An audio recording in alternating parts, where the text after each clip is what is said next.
Hello everyone and welcome to Raj Malhotra's IAS Academy. This is me Sanat Dutt Bhardwaj bringing to you the next video lecture on Economic Survey 2020-21. Now in this video lecture we would be covering the 6th chapter of volume 1. छठे chapter की बात करते हैं.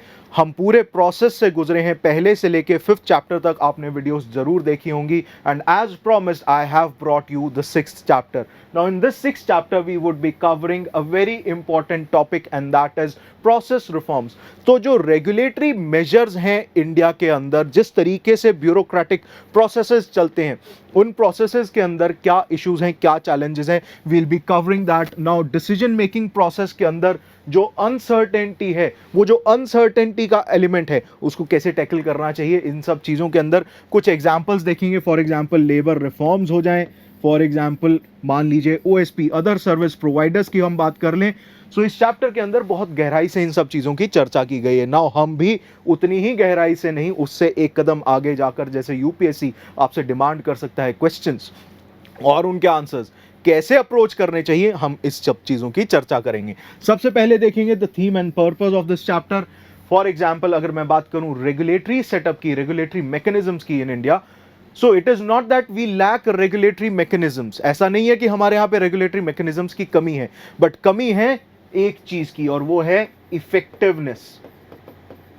सो effectiveness की कमी है, उसको दूर करना है, और इस चैप्टर के अंदर बात की है कि किस तरीके से आप प्रोसेस फॉलो कर सकते हैं. Now as far as regulatory effectiveness is concerned, उससे रिलेटेड क्या क्या प्रॉब्लम्स हम फेस करते हैं, वील बी डिस्कसिंग दैट. और इसकी वजह से जो रेगुलेटरी डिफॉल्ट्स आते हैं, for example most of the times ऐसा होता है कि आप रेगुलेशंस के अंदर डिस्क्रिशन देते हैं because there is some element of uncertainty.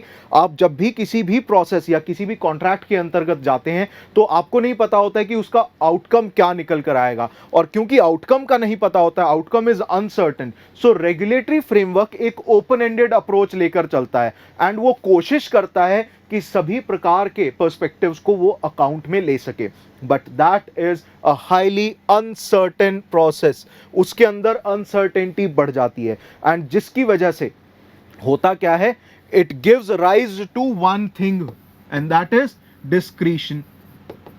अब जब ऐसा देखा गया है कि जब आईएएस ऑफिसर्स को, ब्यूरोक्रेट्स को डिस्क्रिशन दी जाती है, तो वो generally they opt for more regulations or they fall back on precedents. तो जो ऑलरेडी आपकी जो प्रैक्टिसेस थी, ऑलरेडी प्रेसिडेंट्स जो एग्जिस्ट करते थे, उन्हीं को फॉलो किया जाता है. इसका एक फाइन एग्जांपल है जहां पे government is a major litigant and आपके कुछ टेस्ट भी हुए हैं, जिन टेस्ट के अंदर हमने ये चर्चा भी की है कि किस तरीके से इंडिया के अंदर पेंडेंसी जो है, पेंडेंसी ऑफ केसेस, वो बढ़ रही है. As far as pendency is concerned, government is one of the major litigants in the Indian judicial system.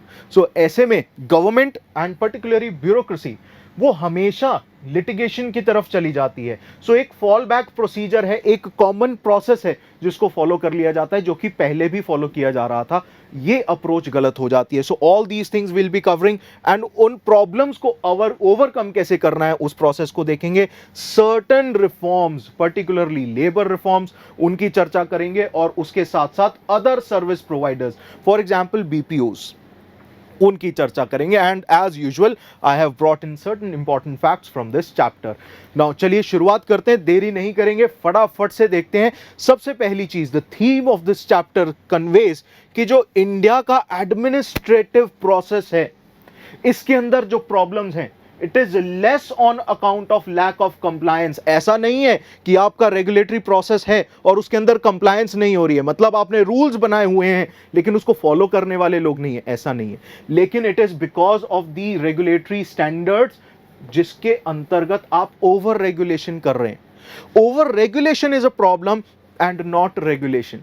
Compliance is not a problem. There is not a problem कि यार हम कहें कि जैसे रूल्स एग्जिस्ट करते हैं, क्या नहीं करते हैं. सो रूल्स एग्जिस्ट करते हैं, रेगुलेशंस एग्जिस्ट करती हैं, प्रोसेसेस एग्जिस्ट करते हैं. In fact this chapter states that processes जरूरत से ज्यादा एग्जिस्ट करते हैं. एंड उसके अंदर कितने चैलेंजेस हैं, उनको आगे चलकर हम देखते हैं.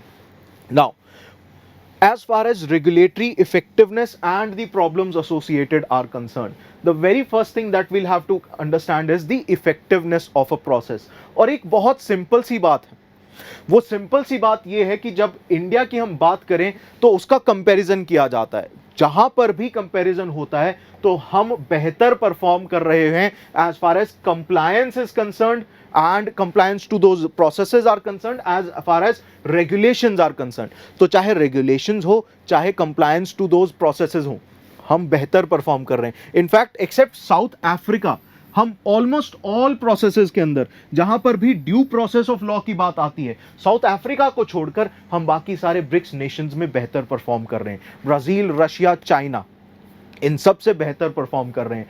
लेकिन वहीं अगर मैं इफेक्टिवनेस ऑफ दी स्टैंडर्ड्स की बात करूं तो हम we are being outperformed, बाकी सारे नेशंस हमसे बेहतर परफॉर्म कर रहे हैं। So economic survey is pointing out with the problem of regulatory framework, जहां पे सबसे पहली चीज जब भी हम बात करते हैं ना, so we talk about one particular aspect and that is the fourth deficit. We always talk about this fact कि इंडिया के अंदर ना एक फोर्थ डेफिसिट एग्जिस्ट करता है and that is of implementation. Now this implementation का जो deficit है, इसके अंदर एक कैच है।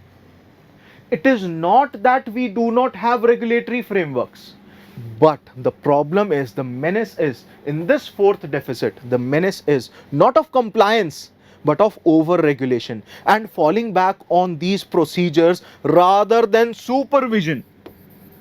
So आप सुपरविजन नहीं कर रहे हैं, आप इन्हीं ओवर रेगुलेशंस को कंप्लाई करने की कोशिश कर रहे हैं, जिसकी वजह से the bureaucracy is working day and night कि हम कंप्लायंस लेकर लाएं। But compliance is not an issue in India, issue is supervision, issue is the informal or the qualitative aspect, not the quantitative aspect. And in fact world bank के जो ease of doing business की report है, ये भी यही चीज दर्शाती है। जहां पर हम बेहतर परफॉर्म कर रहे हैं ईज ऑफ डूइंग बिजनेस के अंदर, हमारा रैंक साल दर साल इंप्रूव हो रहा है, लेकिन we still lag behind in certain subcategories. For example starting a business, for example registering property in India, जो कि एक प्राइवेट एंटिटी है, मान लीजिए एक प्राइवेट कंपोनेंट है, एंड इससे पता चलता है कि इंडिया के अंदर बिजनेस शुरू करना कितना इजी है। सो ये मेजर कंपोनेंट्स हैं, मेजर सब कैटेगरीज हैं, इसके अंदर इंडिया अभी भी लैग बिहाइंड करता है। इनफैक्ट रिस्पेक्टिव रैंक्स जो हैं वो बताए भी हुए हैं, 136 and 154 as far as the 2020 report is concern. Apart from that एक बात साफ तौर पर बोली गई है कि रेगुलेशंस होना और उनको एनफोर्स कराना ये एक बात है, उनकी इफेक्टिवनेस होना वो अलग बात है। सो जहां पर आपके पास रेगुलेशंस हैं और आप उसको इफेक्टिवली इन्फोर्स नहीं करवा पा रहे हैं, तो उन रेगुलेशंस के होने से फायदा नहीं, नुकसान होगा। अपार्ट फ्रॉम दैट होता क्या है, किसी भी कॉन्ट्रैक्ट के अंदर पब्लिक प्राइवेट एंटिटी के बीच में कॉन्ट्रैक्ट है, प्राइवेट प्राइवेट एंटिटी के बीच में कॉन्ट्रैक्ट है, वो कभी भी एंड रिजल्ट्स या एंड आउटकम्स या आज से 1 साल बाद 2 साल बाद की सिचुएशन को कॉम्प्रिहेंड नहीं कर सकता है, एप्रीहेंड नहीं कर सकता है। The issue is there is always this idea कि आपके कॉन्ट्रैक्ट्स हमेशा देयर विल बी इनएविटेबिलिटी कि वो इनकम्प्लीट होंगे, कि वो आज की सिचुएशन के ऊपर बेस्ड होंगे, कल की सिचुएशन के ऊपर बेस्ड नहीं होंगे। हम कॉम्प्रिहेंड करने की कोशिश करते हैं, हम दिमाग लगाने की कोशिश करते हैं, लेकिन फिर भी most of the contracts they are open ended. अब ऐसे contracts they can never fully capture the future situations, and that is why जब आप आज के हिसाब से, आज के कॉन्ट्रैक्ट के हिसाब से रेगुलेशंस बनाते हैं तो वो डेफिनेट है कि वो इनकम्प्लीट होंगी। अब ऐसे इनकम्प्लीट कॉन्ट्रैक्ट्स को आपने अगर रेगुलेट करना है तो वो रेगुलेशंस भी इनकम्प्लीट होंगी। जहां पर इनकम्प्लीट रेगुलेशन आती है, जहां पर जो रूल बुक है वो छोटी पड़ जाती है, सो ये डेफिनेट है कि वहां पर एक चीज जन्म लेती है और उसका नाम है डिस्क्रिशन, कि ये ऑफिसर की डिस्क्रिशन है कि वो अपने हिसाब से देख ले। एक और चीज देखी गई है, ये बोला गया कि अगर ऑफिसर्स को, आईएएस ऑफिसर्स को, ब्यूरोक्रेसी को डिस्क्रिशन दी जाती है तो ऐसा ना सोचें कि अगर आप डिस्क्रिशन और रूल्स का समेशन निकालें तो वो जीरो सम रिलेशनशिप है। कहने का भावार्थ क्या है, ये चीज इकोनॉमिक सर्वे ने बोली है, इसको एक बार जरा ध्यान से समझ लेते हैं तनिक। मान लीजिए मेरे पास डिस्क्रिशन है ऑफ अबाउट 60%, बहुत ज्यादा बोल दिया बट स्टिल मेरे साथ चलिएगा, और मान लीजिए कि रूल्स एग्जिस्ट करते हैं फॉर अबाउट 40%, तो आप ये नहीं बोल सकते हैं कि रूल्स और डिस्क्रिशंस का सम, बहुत लेमैन्स टर्म में आपको एक्सप्लेन कर रहा हूं, इसको क्वालिटेटिव सेंस में भी अभी एक्सप्लेन करूंगा, आप चिंता मत कीजिए, अधूरी कोई चीज नहीं छोड़ूंगा। Now, as far as discretion and rules are concerned, ये साफ बात बोली जा रही है कि डिस्क्रिशन और रूल्स को अगर आप ऐड करेंगे तो उनका जीरो सम रिलेशनशिप नहीं है। ऐसा नहीं है कि जहां पर रूल्स एग्जिस्ट नहीं करते हैं वहां पे आप डिस्क्रिशन ले आएंगे तो वो जीरो सम हो जाएगा, काम हो जाएगा। That is not true. This is something that the survey is suggesting, and it is true as well. Reason being, जब आईएएस ऑफिसर्स के ऊपर, जब ब्यूरोक्रेसी के ऊपर डिस्क्रिशन आती है ना, तो उनके सामने कुछ चैलेंजेस आते हैं। वो चैलेंजेस क्या हैं कि जब भी वो डिसीजन लेंगे upon their own discretion, because उनके डिसीजंस जो हैं वो क्वालिटेटिव बेसिस पे मेजर किए जाएंगे, तो there is more likely a chance कि उनका डिसीजन गलत हो सकता है, तो वो they tend to fall back on rather than supervision, वो फॉल बैक करते हैं रेगुलेशन के ऊपर, वो रूल्स के ऊपर फॉल बैक करते हैं। So discretion again falls back on to rules. So discretion के अंदर, अच्छा अगर ये चीज नहीं भी होती है तो वो ये देखते हैं कि अच्छा प्रीवियस प्रेसिडेंट्स क्या है, पिछले सीनियर ऑफिसर्स ने जो हमसे पहले इस कुर्सी के ऊपर बैठे थे उन्होंने क्या किया, पहले जरा फाइल मंगवाओ, पुरानी फाइल्स मैं स्टडी करूंगा, जो डिसीजन उन्होंने लिया था आज मैं वही दे दूंगा। सो उससे बेनिफिट क्या होगा कि कल को अगर कोई भी सवाल उठता है तो मुझ पर सवाल नहीं उठेगा, मैं तो कह दूंगा कि सर जैसे मेरे सीनियर्स ने किया था, जैसा आपने किया था वैसा ही मैंने कर दिया, right? So that is also a cause of concern. Now let's understand this discretion. इसको लेमैन्स टर्म में समझाएं तो 60 + 40 जीरो नहीं हो रहा है, बेसिकली ये है। नाउ इसके अंदर एक मेजर चैलेंज आता है, दैट इज ऑफ ओपेसिटी। जहां जहां डिस्क्रिशन बढ़ेगी वहां पर wherever discretion increases, wherever rules increase, जहां पे भी रेगुलेशन, ओवर रेगुलेशन होगी वहां पर ओपेसिटी बढ़ जाएगी, जिसकी वजह से होगा क्या, it will be difficult for a third party to measure this discretion. So in fact discretion को मेजर करने का भी तरीका क्वांटिटेटिव नहीं होना चाहिए, it should be qualitative, as simple as that. अच्छा उसके बाद होगा क्या, जैसा कि मैंने आपको कहा कि ओवर रेगुलेशन करने की हमारी कोशिश होगी ताकि हम अपने डिस्क्रिशन के अंदर जो भी डिसीजन लें वो इस तरीके से ले पाएं कि हम कह दें कि भाई हमने तो रूल्स फॉलो किए थे। So there will be stringency in rules. जब डिस्क्रिशन आएगी उसके बाद ओपेसिटी आएगी, जब डिस्क्रिशन आएगी उसके बाद स्ट्रिंजेंसी आएगी, ऐसा इकोनॉमिक सर्वे कह रहा है। नाउ स्ट्रिंजेंसी का एक एग्जांपल उन्होंने डॉड-फ्रैंक एक्ट, ये यूएसए ने 2008 के क्राइसिस के बाद एक एक्ट पास किया था, जिसके तहत अगर आप एक्ट को देखेंगे ना, कितने पेजेस, 848 पेज लंबा ये एक्ट था। इसके अंदर 390 नए रूल्स थे। इनफैक्ट बोर्ड ऑफ डायरेक्टर्स की अगर मैं बात करूं, जो कि बैंक का था, हर बैंक के बोर्ड ऑफ डायरेक्टर्स को 184 न्यू रिस्पॉन्सिबिलिटीज जो हैं वो दे दी गई थी। As simple as that. आप और मैं, हम जानते हैं जब भी नया काम आएगा कौन करेगा, ये 184 new activities that you have to conduct. So हुआ क्या, आपने ओवर रेगुलेशन किया जस्ट बिकॉज एक 2008 का क्राइसिस हुआ था, वही स्वी जेनेरिस वाला केस हो गया जो हमने पिछले हमारे चैप्टर्स में पढ़ा भी है। सो उसी सेम सिचुएशन के अंदर डॉड-फ्रैंक एक्ट आया था 2008 के बाद यूएसए के अंदर, and over regulation, over compliance को इंश्योर करने के मेथोडोलॉजीज को फॉलो करने की कोशिश की गई। It was a disaster, it was an impossible task, इसको फॉलो ही करना मुश्किल हो गया था। So over regulation will never help. हम यहां पर ईज ऑफ डूइंग बिजनेस की बात कर रहे हैं, हम यहां पर बात कर रहे हैं कि एक प्राइवेट इंडिविजुअल कितने आसानी से अपना बिजनेस कंडक्ट कर सकता है, कॉन्ट्रैक्ट्स की अपनी ऑब्लिगेशंस को कन्वे कर सकता है, ट्रांजैक्ट कर सकता है। उसके अलावा अगर मैं आपको बताऊं तो basically there will be a regulatory default. जहां पर आप डिस्क्रिशन को बढ़ावा देंगे, जहां पर भी आप डिस्क्रिशन को बढ़ावा देंगे वहां पर क्वालिटेटिव टूल्स की जरूरत होती है। लेकिन होगा क्या, आप रेगुलेटरी फ्रेमवर्क की तरफ जाएंगे, एंड रेगुलेटरी फ्रेमवर्क की तरफ जाना इसलिए भी लाजमी है क्योंकि उसको मेजर करना इजी है। जहां पर मैं सुपरविजन की बात करता हूं, सुपरवाइज करना है कि हाँ देखते हैं कि ऐसे होगा वैसे होगा, सो सुपरविजन के अंदर आप कभी भी क्वांटिटेटिव टूल्स के साथ मेजरमेंट नहीं कर सकते, उसको मेजर करना मुश्किल है। सो IAS officers, bureaucracy, they would go for more and more regulations. Regulators and decision makers, they would prefer to substitute supervision with more and more regulation, क्योंकि उनको पता नहीं है कि क्या आउटकम आएगा।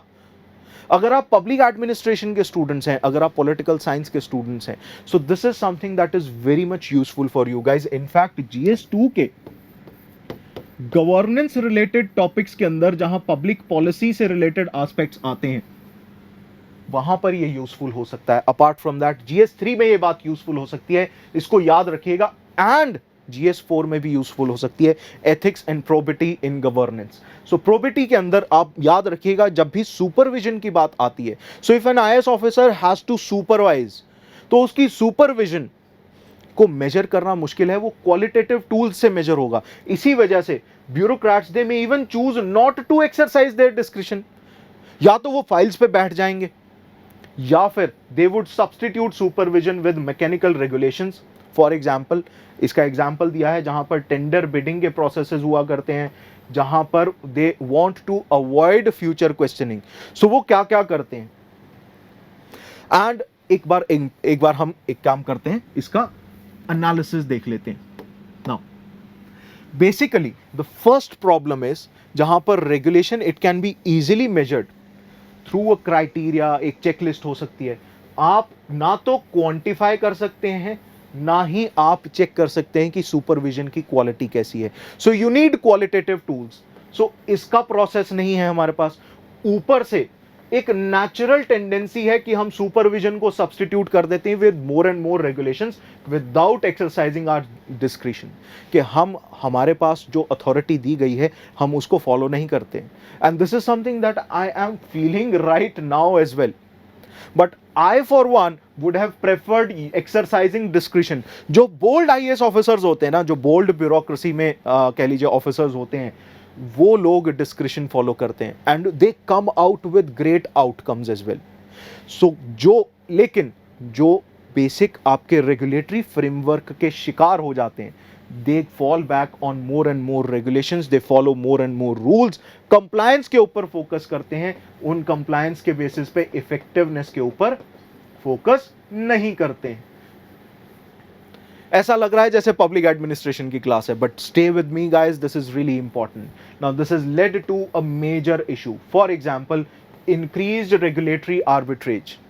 नाउ रेगुलेटरी आर्बिट्रेज का मतलब यह है कि कचरा भर गया है, रूल्स का इतना तांता बन गया है, गहराई बढ़ती जा रही है रूल्स की, रेगुलेशंस की, more and more regulations are being added over the period, and उसकी वजह से एक चीज बढ़ रही है, एंड दैट इज इनइफेक्टिवनेस।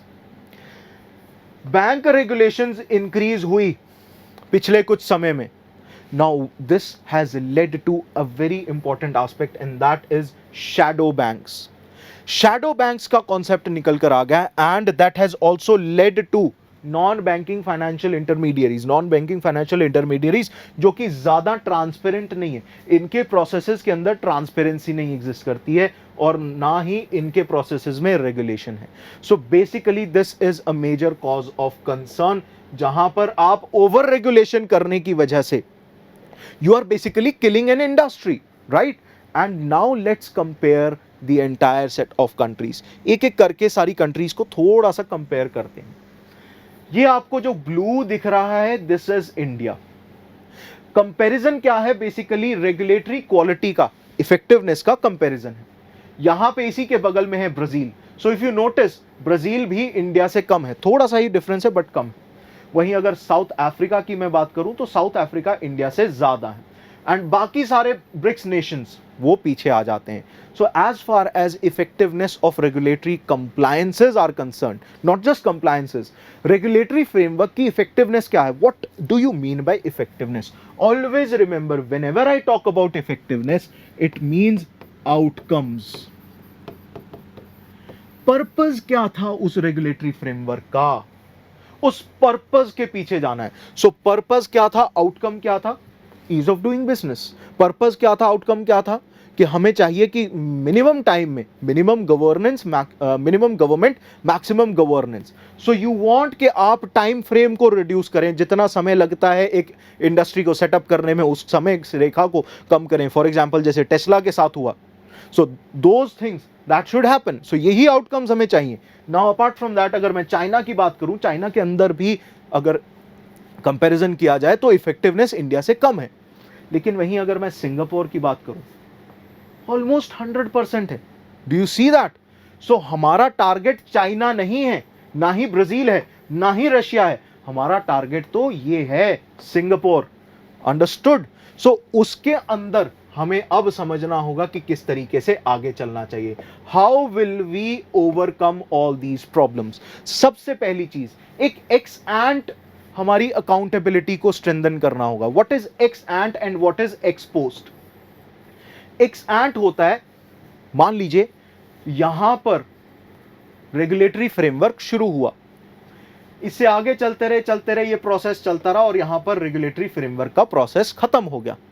अगर आप इस पॉइंट पर खड़े होकर पीछे देख रहे हैं और आप कंप्लायंस एक्सपेक्ट कर रहे हैं, सो ये होता है एक्स पोस्ट।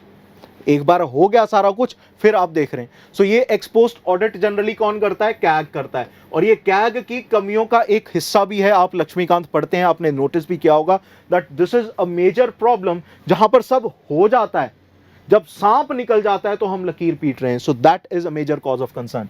इसीलिए इकोनॉमिक सर्वे कह रहा है कि आप यहीं पर खड़े होकर आगे का देखिए, फोरकास्ट करने की, एडवांस एस्टिमेट्स लाने की कोशिश कीजिए कि हम इस तरीके से करेंगे तो हमारे पास बिफोर हैंड एक रेगुलेटरी फ्रेमवर्क को कंप्लाई करने का इफेक्टिव मॉड्यूल होगा। सो हमारे पास इफेक्टिवनेस मेजर करने का एक तरीका हो जाएगा। एम आई राइट? मैंने लेक्चर की शुरुआत में ही आपको यह बात बताई थी। देखो, इस चैप्टर को इससे ज्यादा सिंप्लीफाई करना मुश्किल है।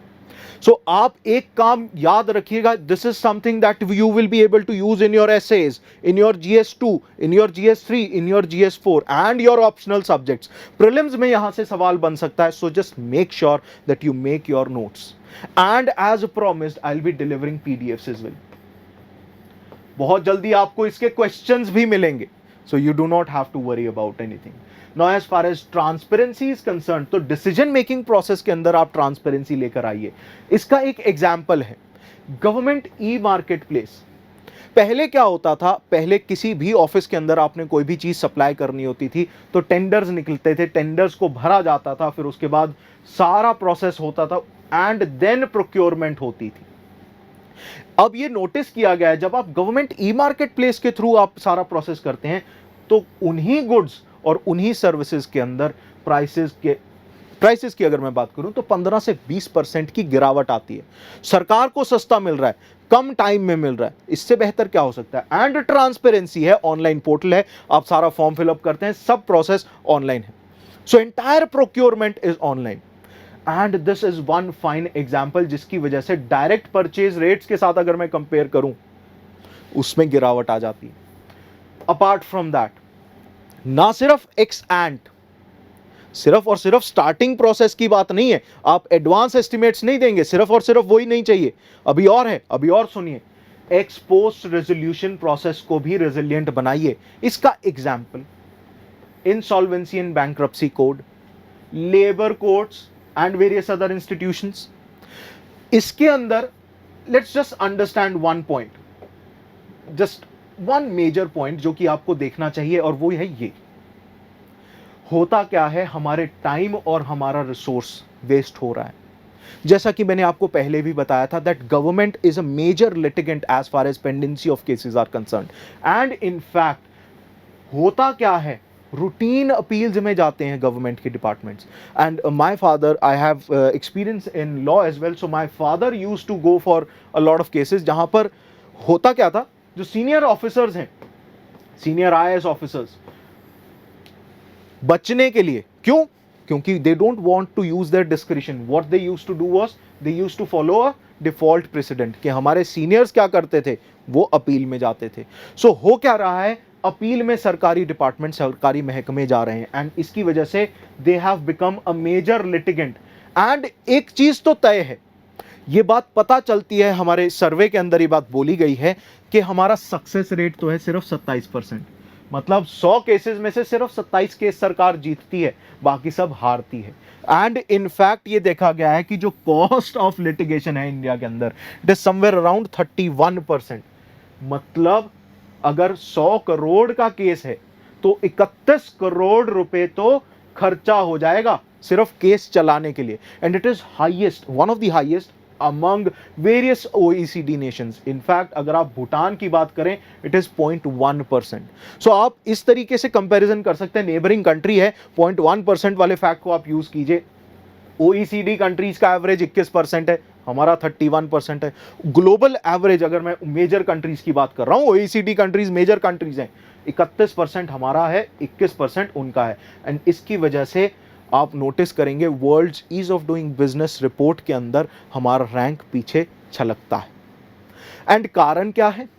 कारण है कि हम अपनी डिस्क्रिशन को अवॉइड करना चाहते हैं ताकि आगे जाकर हमसे सवालिया निशान हमारे ऊपर ना उठाया जाए। सो सवाल हम पे ना उठाया जाए, we should not be question later, discretion को अवॉइड किया जाता है। And what we follow is a default precedent. जो हमारे पुरख करते आ रहे थे, हमारे एंसेस्टर्स करते आ रहे थे, वही चीज हमने फॉलो करनी शुरू कर दी। Now let's come back and understand how we need to tackle these things. Now सबसे पहली चीज हमने क्या की, let's take examples. So first thing that we did was administrative process के अंदर कुछ रिफॉर्म्स लेकर आए। इसका एक फाइन एग्जांपल जो कि इकोनॉमिक सर्वे कहता है वो है labour reforms. Now labour reforms के अंदर अब देखिए खूबसूरती ये है कि लेबर जो टॉपिक है वो कंकरेंट लिस्ट का पार्ट है, एंड इसी वजह से सरकार 4 मेजर कोड्स लेकर आ पाई। अदरवाइज नहीं तो अगर आप देखें तो there are over 100 laws as far as states are concern and 40 central laws हैं। सो उन सब को सॉर्ट करते हुए सरकार ने क्या किया, 4 लेबर कोड्स डिफाइन कर दिए, वेजेस के ऊपर, इंडस्ट्रियल रिलेशंस के ऊपर, वर्कमैन सेफ्टी के ऊपर एंड सोशल सिक्योरिटी के ऊपर। सो ये 4 मेजर कोड्स डिफाइन कर दिए जिसमें सारे के सारे लॉज को सब्ज्यूम किया जाएगा एंड थोड़ा कंप्लायंस भी बेहतर होगी और इफेक्टिवनेस भी आएगी। नहीं तो क्या होगा, कंफ्यूजन रहेगी कि स्टेट लॉ के अंदर जाना है कि सेंट्रल लॉ के अंदर जाना है, कि पब्लिक सेक्टर अंडरटेकिंग है तो सेंट्रल पब्लिक सेक्टर अंडरटेकिंग है। For example I was discussing this with a fellow faculty here कि पब्लिक यूटिलिटी सर्विसेज हैं तो वो डिफाइंड कहां पर हैं, इंडस्ट्रियल डिस्प्यूट्स एक्ट के अंदर। अब उनकी स्टेट की डेफिनेशन उठानी है या सेंटर की डेफिनेशन उठानी है, ये बात इंपॉर्टेंट हो जाती है। एंड सिमिलरली स्ट्राइक्स से रिलेटेड क्या लॉज हैं, किसी स्टेट के अंदर कंप्लायंस अलग तरीके से है, किसी स्टेट के अंदर कंप्लायंस अलग तरीके से है। सो रीजनल वेरिएशंस जो हैं वो रिमूव हों, जिसकी वजह से ये कोड्स आए हैं। Now this will rectify this major issue and 29 central laws they have been amalgamated into 4 major codes. So simplification हो जाएगी of this regulatory framework. Apart from that एक और example दिया है of other service providers. Now other service providers की अगर मैं बात करूं तो उसके अंदर एक EPABX, ये बेसिकली प्राइवेट एक्सचेंज जैसा सिस्टम होता है जहां पे इंटरकॉम जैसी चीज फैसिलिटीज होती हैं कि आप फोन करते हैं तो आप कॉल ट्रांसफर कर सकते हैं, सारी चीजें होती हैं। नाउ हो क्या रहा था, पूरी की पूरी दुनिया डेटा ओरिएंटेड अप्रोच के ऊपर चली गई थी एंड इंडिया के जो बीपीओस थे, बिजनेस प्रोसेस आउटसोर्सिंग जो इंडस्ट्री थी, वो अभी भी रेगुलेट हो रही थी based on this local EPABX model. अब क्या किया है सरकार ने, if you remember the first video, the first chapter, उसके अंदर मेजर स्ट्रक्चरल रिफॉर्म्स मैंने आपको बताया था। इन सभी स्ट्रक्चरल रिफॉर्म्स को आगे जाकर हम डिस्कस करेंगे एक एक करके। सो यहां पे बारी आती है जहां पर रिफॉर्म्स जो लाए गए हैं ताकि रेगुलेशन के साथ साथ उसकी इफेक्टिवनेस भी इंश्योर हो सके। So what we have done is basically work from home and work from anywhere की जो कंप्लायंस रिक्वायरमेंट्स थी उनको लेट गो ऑफ किया गया है and now BPOs can do that. अच्छा, बीपीओज को रजिस्टर करना पड़े ये प्रावधान भी खत्म कर दिया गया, this provision has been removed. Apart from that एक और चीज की गई, now they can feel free from the shackles of EPABX model. अब वो compliance की अगर हम बात करें, they will not be burdened. In fact, ये चीजें 5 नवंबर 2020 से लागू होनी शुरू हो गई हैं, नई गाइडलाइंस आ चुकी हैं। Now under this new regulation, the registration requirement has been foregone. Apart from that, BPO industry, which increasingly runs on global cloud based systems, अब उसको इस मॉडल के तहत रेगुलेट नहीं किया जाएगा, EPABX मॉडल के तहत रेगुलेट नहीं किया जाएगा, जहां पे आप इंटरकॉम के जरिए चलते हैं, जहां पे आप कॉल ट्रांसफर्स का काम करते हैं, जहां पर अब आप ग्लोबल क्लाउड बेस्ड मैकेनिज्म्स के तहत इंडस्ट्री को रन कर रहे हैं। इंडस्ट्री इवॉल्व हो गई थी, रेगुलेशंस इवॉल्व नहीं हुई थी। So this was a major cause of concern. So in this particular chapter we covered a couple of things. पहली चीज, let's enlist those things. The first thing is, जहां पर रेगुलेशन आती है दैट डज नॉट मीन कि उससे effectiveness भी आएगी। नंबर 2, इंडिया के अंदर rule of law and due process of law exist करता है, बट कंप्लायंस एग्जिस्ट करती है, बट इफेक्टिवनेस एग्जिस्ट नहीं करती। This has been shown as far as ease of doing business report is concerned. World Bank ease of doing business report के अंदर starting a business and buying a property, इन दोनों के अंदर हमारा 136 and 154 rank है। We are lagging behind. And अगर regulatory framework की इफेक्टिवनेस की मैं बात करूं तो सिर्फ साउथ अफ्रीका को छोड़ के बाकी सब कंट्रीज से थोड़ा सा हम बेहतर परफॉर्म कर रहे हैं। साउथ अफ्रीका हमसे बेहतर परफॉर्म कर रहा है, that is given. But then if we compare it with Singapore, Singapore बहुत अच्छे तरीके से परफॉर्म कर रहा है। उसके साथ साथ मेजर वेस्टर्न कंट्रीज की अगर मैं बात करूं, US was close by, UK was close by, right? So we lack effectiveness. And apart from that, हमने समझा कि ब्यूरोक्रेसी काम कैसे करती है। हमने समझा कि जब जब डिस्क्रिशन की बात आती है वहां वहां supervision it takes a back seat. क्यों? क्योंकि ब्यूरोक्रेट्स दे वांट के they should be measured, their effectiveness should be measured on quantitative methodologies, ना कि क्वालिटेटिव मेथोडोलॉजीज, क्योंकि वो बहुत ही सब्जेक्टिव हैं। हमें कैसे पता चलेगा कि ये सही डिसीजन है, कैसे नहीं पता चलेगा। So they try to fall back on more and more regulations, जिसकी वजह से वो ज्यादातर क्या करते हैं, वो डिफॉल्ट प्रेसिडेंट्स को फॉलो करना शुरू कर जाते हैं, जो पिछले सीनियर ऑफिसर्स ने, जो पहले उनकी कुर्सी पर, गद्दी पर बैठे थे, जिनकी गद्दी पर अब वो आकर बैठे हैं, सो उनके डिसीजंस को फॉलो करना शुरू कर देते हैं, जिसकी वजह से कोई नवीनीकरण, कोई भी इन्वेंशन नहीं होता in the decision making process, and वही बातें जो हैं रिपीट होना शुरू हो जाती हैं। अपार्ट फ्रॉम दैट, लिटिगेशन की अगर मैं बात करूं तो इंडिया के अंदर सबसे ज्यादा खर्चा होता है। हमने कंपैरिजन किया ओईसीडी कंट्रीज के साथ, हमने भूटान के साथ कंपैरिजन किया। So this is the entire chapter 6। अब इस चैप्टर के अंदर कुछ इंपॉर्टेंट फैक्ट्स भी थे, उन इंपॉर्टेंट फैक्ट्स को थोड़ा सा कवर कर लेते हैं। कई बार प्रीलिम्स के अंदर पूछ लिया जाता है। As far as world justice project is concern, 2006 के अंदर ये इनिशिएटिव शुरू हुआ था by the American bar association. Bar association होती है जहां सब सारे वकील जो हैं, इनकी एक फॉर्मल ऑर्गेनाइजेशन है, उसको हम बार एसोसिएशन कहते हैं। एंड इसको not for profit NPO declare किया 2009 के अंदर। Now this publishes the world justice project report, and ये बेसिकली वर्ल्ड बैंक जो है उसको इंडिकेटर्स में मदद करती है। ये डेटा पब्लिश ऐसा करती है जो कि वर्ल्ड बैंक यूज करता है in its world governance indicators. So world justice project जो है वर्ल्ड बैंक को डेटा प्रोवाइड करता है as far as governance related matters are concerned, and उसको फिर बाद में ease of doing business report के अंदर भी यूटिलाइज किया जाता है। Then we come to regulatory quality index. Now, regulatory quality index जो है, it captures the perceptions of the ability of the government to follow and implement policies and regulations जो कि प्राइवेट सेक्टर के अंदर development को promote और permit करता है। सो किस तरीके से सरकार परफॉर्म कर रही है as far as private sector development is concern, so वो चीज बताता है regulatory quality index. Now this index estimates country score, और ये -0.25 से +0.25 के बीच में कंट्रीज को रैंक करता है, रेट करता है। ये world wide governance indicators of world bank का पार्ट है। इसके ऊपर प्रीलिम्स में क्वेश्चन आ सकता है, ये चीज आपने याद रखनी है। सो ये MCQ है। Apart from that, you must have heard of this in council, quality council of India. Now quality council of India is an not just governmental body, ये सिर्फ सरकारी बॉडी नहीं है, एक तरीके से इसके अंदर गवर्नमेंट ऑफ इंडिया और उसके साथ साथ इंडस्ट्री के जो 3 प्रीमियर एसोसिएशंस हैं, कौन सी? ASSOCHAM, associated chambers of commerce and industry in India, and उसके बाद confederation of Indian industry CII and federation of Indian chambers of commerce and industry, FICCI. So SHM, CII and FICCI वो सरकार के साथ मिलकर इस क्वालिटी काउंसिल ऑफ इंडिया को चलाते हैं। Now this council is established to operate as a national accreditation structure. ये एक्रेडिटेशन पॉलिसी को इंप्लीमेंट करने के लिए एग्जिस्ट करता है and it is governed by a council of 38 members. 38 members हैं जहां पर गवर्नमेंट, इंडस्ट्री एंड कंज्यूमर्स की इक्वल रिप्रेजेंटेशन है।